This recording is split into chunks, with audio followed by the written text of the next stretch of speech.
Elba birodarlar, ayollardagi barcha gormonal buzilishlarga, ayollar mastopatiyasiga, ayollar jinskiy tomonlama nima muammo bo'lsa davolaydigan xususiyatga ega. Erkaklar gormonal buzilishlarga, prostata adenoma bo'ladimi?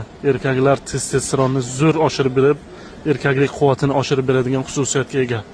Agar uyingizda 2 yoshdan tepa bolalar bo'lsa, immuniteti pasayib ketgan bo'lsa, gemoglobin tushib ketgan bo'lsa, bir choy qoshig'ini 200 gram qaynab turgan suvga damlaysiz yarim soat. 100 gram ertalab, 100 gram kechqurun bersangiz, barcha turdagi kasalliklarni davolaydi. Odam organizmi yoshartirib beradigan xususiyatga ega. Ayollardagi barcha gormonal buzilishlar, jinskiy tomonlama nima muammo bo'lsa davolaydigan xususiyatga ega. Erkaklar prostata adenomasi, erkaklik quvvatini zo'r oshirib beradigan xususiyatga ega. Bolalar immuniteti zo'r oshirib beradi, gemoglobinni ko'tarib beradi, tanani yoshartirib beradigan xususiyatga ega. Eng qizig'i, sahrin diabeti borlarga uy sharoitida qondagi qon miqdorini pasaytirib beradigan xususiyatga ega.